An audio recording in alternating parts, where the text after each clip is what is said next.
Hi again. Paano nga ba mag-track ng expenses? So, maraming ways mag-track ng expenses, no? Dito, tingnan nyo. Gumagamit ako ng app. So, ayan, nakalista. Mas madali yung app para sa akin kasi parati naman ako may hawak ng phone. So, depende. Maraming apps actually na andon sa Play Store and probably sa anong tawag dun sa Apple iStore? Sorry, Android user kasi ako.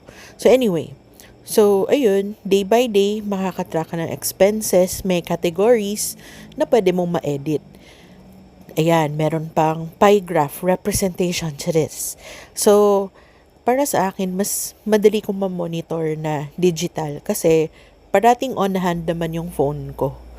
So, yun, pwede naman ilista sa notebook, ganun, or yung at the end of the day, mag-muni-muni ka kung ano yung napaggastusan mo for the day, pwede naman yun. So, ayan, pinapakita ko lang yung mga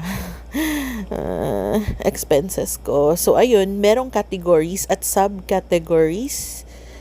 So, ito yung app na actually 2 months ko pa lang to ginagamit. Iba yung app na ginagamit ko last year. Hindi ko muna binura para meron pa akong for comparison. Pero, eto siya. So, wala lang. Scan. Yung accounts, hindi masyado accurate yun. So, anyway, basta ang importante makapag-log ako ng expenses. Yun lang. Thank you.